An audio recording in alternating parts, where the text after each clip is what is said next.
ખેડા જિલ્લાના બહુચર્ચિત ધર્માંતરણના મામલે નડિયાદ પોલીસે વધુ એક આરોપીની ધરપકડ કરી છે. મુખ્ય સૂત્રધાર સ્ટીવનને મદદ કરનાર આરોપી સ્મિતુલ મહિડાની ધરપકડ કરવામાં આવી છે.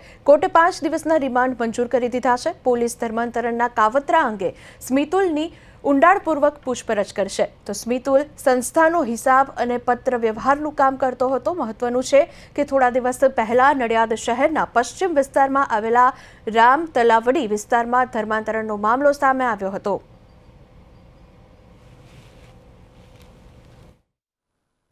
મુખ્ય આરોપી છે સ્ટીવન ભાનુભાઈ મેકવાન અને આ હાલના આરોપી છે સ્મિતુલ ફિલિપભાઈ મહિડા.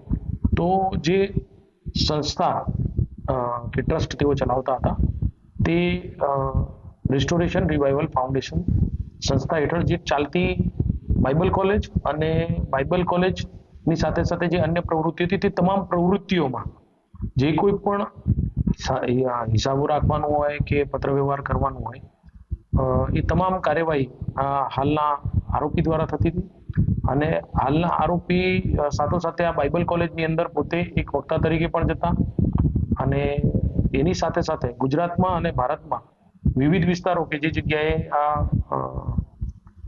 સ્ટીવન મેકવાન જે છે એ જતા તેની સાથે પણ જતા અને તેની સાથે તમામ પ્રકારની પ્રવૃત્તિમાં તેઓ સંકળાયેલા.